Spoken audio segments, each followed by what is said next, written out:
Baik saudara, kita bersyukur kita boleh ada hari ini oleh karena anugerah Tuhan, dan kita bersyukur juga untuk waktu di mana kita masih boleh mendengarkan firman Tuhan.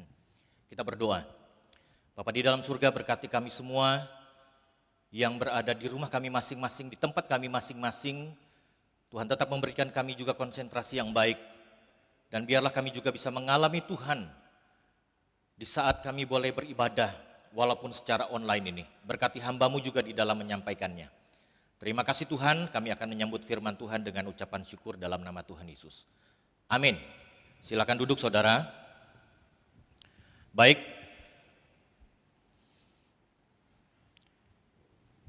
Saya mengajak kita semua untuk melihat dari surat Paulus kepada jemaat di Efesus di bawah satu tema komunitas yang memperlengkapi, oleh karena gereja kita dalam 1 tahun ini berbicara masalah komunitas. Dan saya mengajak kita memperhatikan dari surat Paulus kepada jemaat yang ada di Efesus, pasalnya yang keempat. Efesus 4,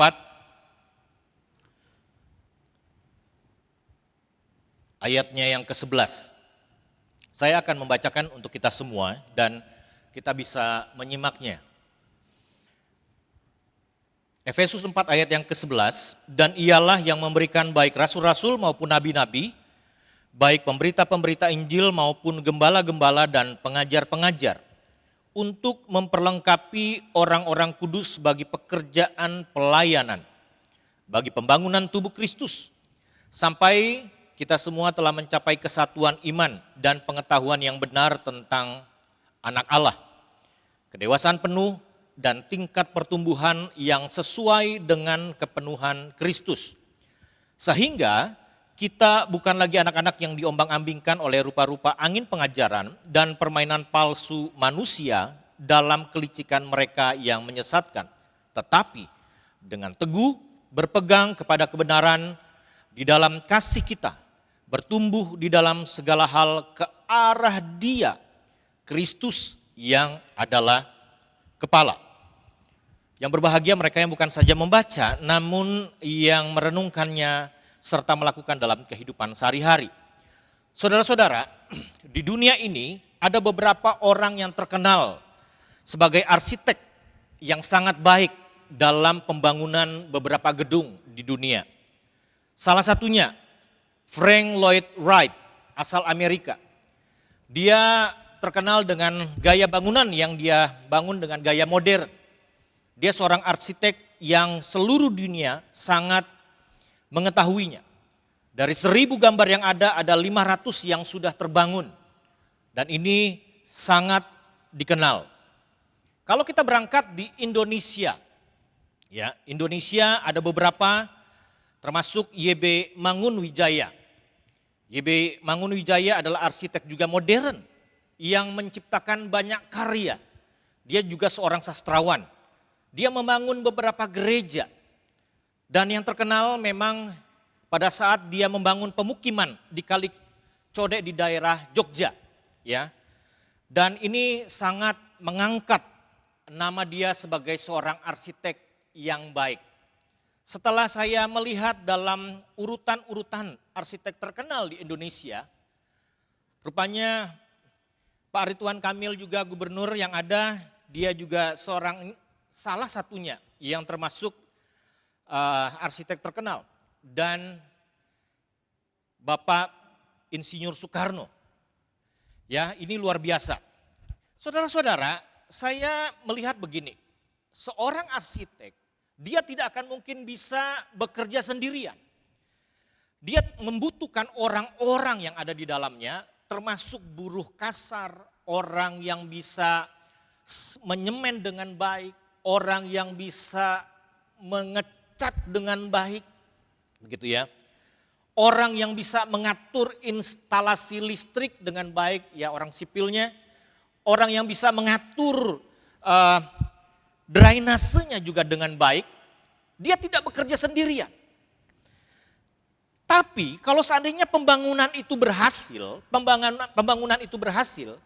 tetap namanya dia yang naik. Yang mereka-mereka ini tidak dianggap, ya, tidak disebutkan. Tetapi berbeda dengan gereja. Gereja di dalam pembangunan tubuh Kristus yang ada, tidak ada satupun yang menonjol. Semuanya bersama-sama. Tidak ada satupun nama yang disebut. Tidak ada satupun nama yang paling kelihatan di situ selain nama Kristus. Karena pembangunan tubuh Kristus itu yang ditinggikan hanya Tuhan. Saudara-saudara, saya membagi dalam 2 bagian dalam bentuk pertanyaan. Berangkat dari tema memperlengkapi ini, komunitas yang memperlengkapi. Yang pertama, satu pertanyaan. Apakah kita mau diperlengkapi? Itu pertanyaannya, yang pertama. Saudara-saudara, Allah memanggil kita adalah Allah yang memperlengkapi. Allah yang membutuhkan, memberikan sesuai dengan kebutuhan kita. Saya berangkat dari kisah Musa. Waktu dia diutus oleh Tuhan ke Mesir dengan alasan, Tuhan saya ini gak pandai ngomong, saya gak bisa bicara. Ya, dah ada saudaramu itu, Harun. Dia pasti akan membantu. Beberapa lagi langsung dengan beralasan dan segala macamnya. Tuhan memperlengkapi dia dengan mujizat. Dengan juga pada akhirnya tongkatnya yang juga berkuasa bisa memakan ular daripada dukun-dukun yang ada di Mesir. Saudara-saudara, didukung dengan peristiwa-peristiwa dengan tulah yang ada. Tuhan yang mengutus, Tuhan juga yang memperlengkapi dan Tuhan yang memenuhi dengan kebutuhan yang ada. Saudara, saya senang sekali dengan mata kepala saya sendiri saya melihat pada waktu saya ke Sumba, ya. Itu pusat PPMT yang ada di Lewa. Pada waktu kita bekerja sama dengan Gereja Kristen Sumba, GKS ya. Mereka memang sulit sekali, ada sebagian yang boleh dikatakan ada cepat sekali respon. Saya mau ikut PPMT, saya mau diperlengkapi dengan baik. Ini diperlengkapi bukan saja hal teologi ya, karena memang mereka semua rata-rata pendeta, sudah sekolah teologi dengan baik, dengan latar belakang sekolah teologi ya. Namun mereka diperlengkapi dengan pengetahuan berladang, berkebun, bercocok tanam dan bahkan juga memelihara lele, kambing, ya, babi dan semuanya. Cara membuat jus babi dan segala macamnya. Saudara-saudara, tetap juga mereka pada akhirnya sedikit sekali yang meresponi untuk mereka mau diperlengkapi.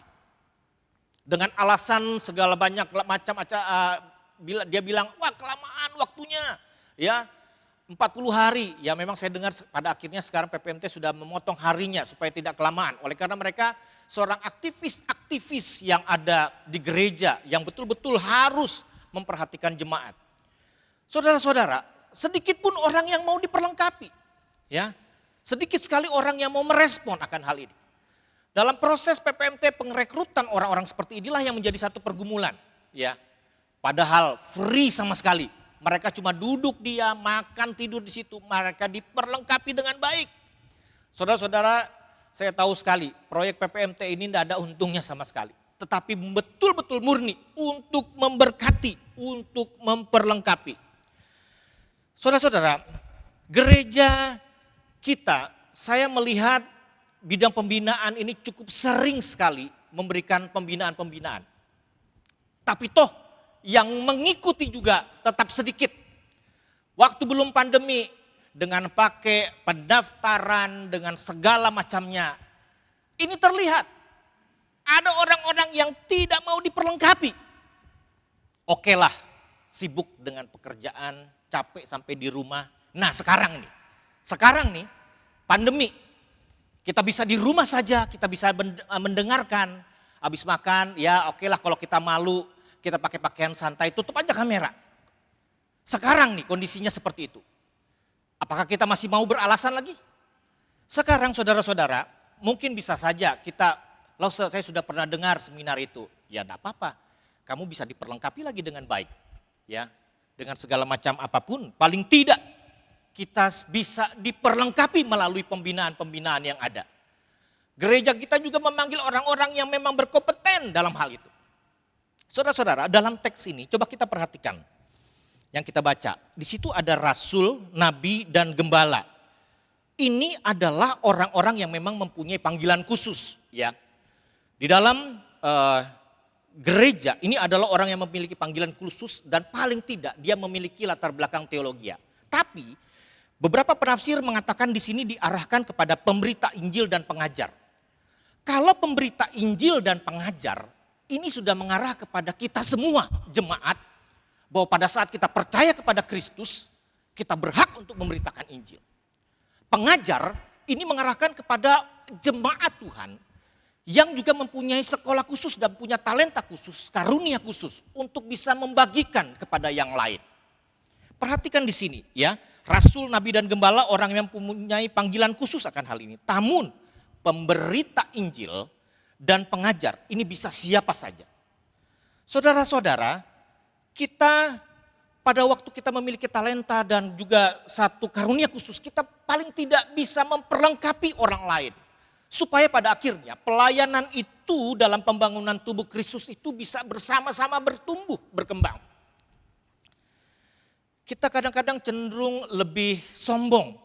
Oh, talenta dan karunia saya lebih daripada yang lain. Saya lebih sering kelihatan, saya lebih sering juga segala macam dan bla-bla yang ada. Namun kita harus tahu bahwa itu semua Tuhan berikan kepada kita. Dan tidak ada seorang pun yang bisa menyombongkan diri. Karena itu hanya untuk pembangunan tubuh Kristus. Saudara-saudara, saya senang sekali dengan gambaran tubuh ya. Saya senang sekali dengan gambaran tubuh yang paling baik dan yang paling sempurna. Karena pada waktu satu sakit pasti semuanya sakit ya. Pada waktu sakit, umpamanya sakit gigi saja, nah mungkin yang lainnya juga enak-enak. Semua juga pasti merasa sakit. Gatal-gatal saja, pasti semua merasa sudah tidak enak. Kalau seandainya satu tubuh Kristus, satu merasa kurang, yang perlu memang diperhatikan khusus, kita pun juga pada akhirnya tidak seimbang di dalam perjalanan yang ada. Apakah kita mau diperlengkapi juga dari orang-orang yang mau memperlengkapi kita? Gereja seringkali juga mengadakan satu pembinaan, les yang ada. Ada juga orang-orang yang mau juga dibentuk dan juga diperlengkapi. Beberapa kali juga ya, baik mengajar kor, mengajar juga pelatihan WL, dan bahkan juga latihan-latihan musik yang ada. Yang mau ikut pun juga sedikit. Ya, saudara, saya senang dengan ada satu bapak. Waktu kami di Bekasi, dia betul-betul punya komitmen yang luar biasa. Padahal dia di rumahnya sendiri, dia membuka les untuk boleh mengajarkan anak-anak ini supaya nilai mereka juga baik. Ya, ada yang mereka sulit juga mungkin dari matematika, fisika, kimia, biologi dan segala macamnya. Dia mau mengajarkannya. Sampai dia beberapa kali juga memberikan satu pengumuman, siapa saja yang mau les free, asal kalian kasih waktu dengan Bapak. Setiap hari ini dan jam ini, sekian jam kita akan belajar sama-sama. Ruangannya sudah dipersiapkan dengan khusus untuk kalian bisa belajar free. Toh juga sedikit, orang lebih suka dengan apa yang dibayar. Ya begitu ya. Padahal Bapak ini juga sangat baik dalam mengajarkan. Bisa menyederhanakan dengan baik. Gambaran tubuh Kristus inilah yang paling tepat. Satu merasa kurang, kita pun juga pada akhirnya berbeda dan merasa risih sendiri. Tapi kalau bersama-sama, ini luar biasa. Apakah kita mau diperlengkapi? Pertanyaan yang kedua, saudara-saudara. Apakah kita mau memperlengkapi orang lain? Nah ini pertanyaan yang kedua, poin yang kedua ya. Apakah kita mau memperlengkapi orang lain? Saudara-saudara, kita memiliki satu karunia talenta yang Tuhan berikan untuk kita. Untuk juga kita rindu juga memperlengkapi orang lain. Saya jujur saudara, saya main musik ini sebenarnya autodidak banget ya. Saya belajar dari orang, lihat orang, apalagi sekarang sudah mulai ada YouTube ya. Kita belajar seperti itu. Saya tidak ada sekolah les khusus, tidak ada pendidikan khusus untuk musik. Jadi kadang-kadang saya menyadari saya waktu mengajarkan kepada orang lain, Saya pun tidak ada satu materi yang mulai dari step, dari basic sampai pada akhirnya level untuk bisa bermain musik seperti saya. Saya mengalami kesulitan dalam hal itu. Tapi apa yang saya bisa ajarkan, saya berusaha untuk sederhana mungkin, paling tidak anak ini bisa mengiringilah satu pujian. Begitu. Saudara-saudara, tapi ada saja orang yang juga boleh dikatakan dia punya talenta yang baik. Pada akhirnya dia dileskan dan akhirnya dia sekolah musik.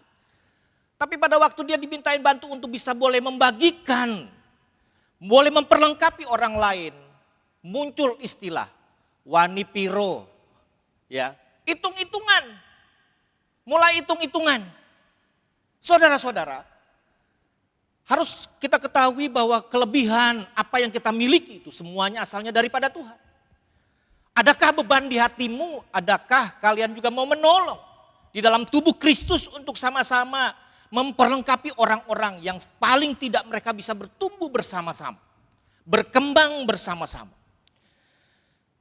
Betul sih, memang kadang-kadang ada yang boleh mengatakan, kan paling tidak sekolah kita juga bisa dihargai dengan begitu. Betul, memang. Tapi apakah kamu tidak mempunyai beban dan juga kerinduan untuk memperlengkapi orang-orang di dalam persekutuan di gereja yang ada? Untuk boleh bertumbuh bersama-sama, berkembang bersama-sama, mengembangkan satu pembangunan tubuh Kristus seimbang. Saudara-saudara, kita kadang-kadang sering kali hitung-hitungan dalam hal ini. Pembangunan tubuh Kristus, semua yang kita miliki itu semua asalnya daripada Tuhan. Saudara, saya senang sekali dengan beberapa peristiwa di dalam kehidupan saya. Pada waktu Tuhan juga pindahkan kami di dalam pelayanan yang ada. Seringkali orang-orang mengatakan begini, aduh Lause, kalau Lause enggak ada nanti bagaimana nanti yang ini. Waktu kami juga pindah dari Bali ke Balikpapan, aduh Lause nanti bagaimana nanti kalau begini-begini. Saya bilang, saya dalam pengalaman di gereja, pada waktu orang itu tidak ada, Tuhan pasti akan menyiapkan orang yang lain, saudara-saudara. Tuhan bahkan akan menyiapkan orang yang lebih berkompetennya dengan baik, dengan talenta dan karunia yang bisa lebih baik daripada saya. Saya melihat keberadaan itu. Tuhan mempersiapkan orang-orang, pengganti-pengganti yang ada. Sehingga saudara-saudara tidak perlu ada yang menyombongkan diri dalam hal ini. Oh nanti kalau saya tidak ada, wah saya tahu dah pelayanannya berantakan segala macam. Jangan sombong saudara-saudara. Tuhan yang memanggil pelayanan gereja, Tuhan pasti akan yang memperlengkapi orang-orang yang ada. Dan bahkan Tuhan akan menyiapkan orang-orang yang khusus di dalam pelayanan di segala bidang yang ada. Saudara-saudara, sehingga di dalam hal ini tidak ada seorang pun yang mau menyombongkan diri, yang bisa menyombongkan diri. Itu saya alami sekali. Itu saya rasakan sekali. Sehingga saya masih bisa berkomunikasi dengan mereka dalam waktu-waktu yang ada. Dan mereka sharingkan, puji Tuhan Lause. Sekarang ada orang-orang yang banyak. Yang juga pada akhirnya bisa mengisi, memperlengkapi dalam setiap pelayanan yang ada. Nehemia dalam waktu pembangunan. Coba kita perhatikan. Pada waktu Nehemia seorang juru minum raja saja. Dia punya beban untuk pembangunan Yerusalem yang runtuh, yang sudah mau hampir jadi kuburan. Dia berusaha untuk mendekati pengurus-pengurus pejabat daerah yang ada. Akhirnya Tuhan mempersiapkan suku-suku dan orang-orang yang ahli dari tiap-tiap pintu gerbang yang ada. Nehemia juga merasakan luar biasa pertolongan Tuhan.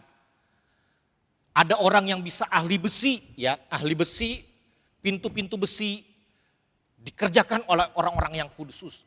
Pada waktu pintu-pintu gerbang, kayu-kayu yang ada orang yang mengerjakan secara khusus. Pembangunan itu berhasil.